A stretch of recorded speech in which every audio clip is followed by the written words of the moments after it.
Kamusta mga kabayan? Nihaw! Ginisang chicharo na may baka naman po ang ating lulutuin ngayong hapon. Po tayo ditong chicharo. Ito po ay igigisa natin.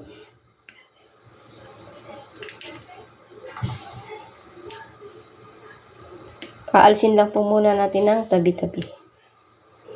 Alam niyo po ba na ang snow peas o chicharo ay may mamahalagang bitamina at mineral?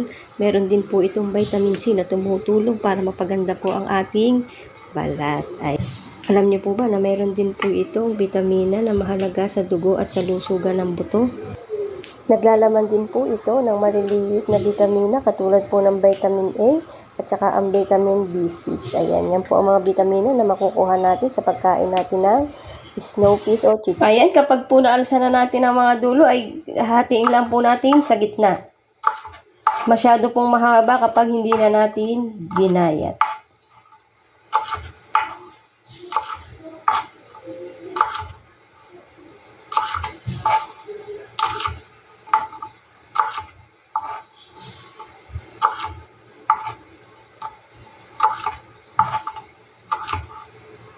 Ito naman po tayo sa baka.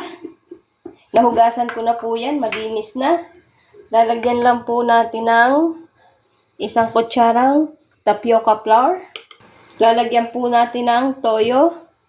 Kayo na po ang bahala kung gaano kadaming toyo ang ilalagay nyo. Hindi na po ito lalagyan ng asin. Kaya okay lang po ang medyo mapadami. Yes. Ilagay na din po natin pala ang ating sili. Isama na po natin sa gisa. Kung ang gusto po ninyo pag magluluto kayo ay maanghang na maanghang, isama nyo po ang sili sa gisa. Pero pag yung saktong anghang lang po ang gusto nyo ay sa huli nyo po ilalagay kapag final na yung inyong niluluto. Yan, ibabad lang po natin ng 5 to 10 minutes. Magpainit na po tayo ng kawali at ilagay na po natin ang ating mantika. Pag po mainit na yan ay pwede na po nating ilagay ang ating baka na binabad sa toyo. Marami po tayong pwedeng igisa na gulay na kasama po ay ang ating baka. Nung nakaraan po, nakita nyo rin po sa video na ang ginisa ko po ay yung gulay. Yun naman po ay nilagay natin ay oyster sauce. Kaya po yun po ay medyo matamis-tamis. At ito po ang nilagay po natin ay toyo.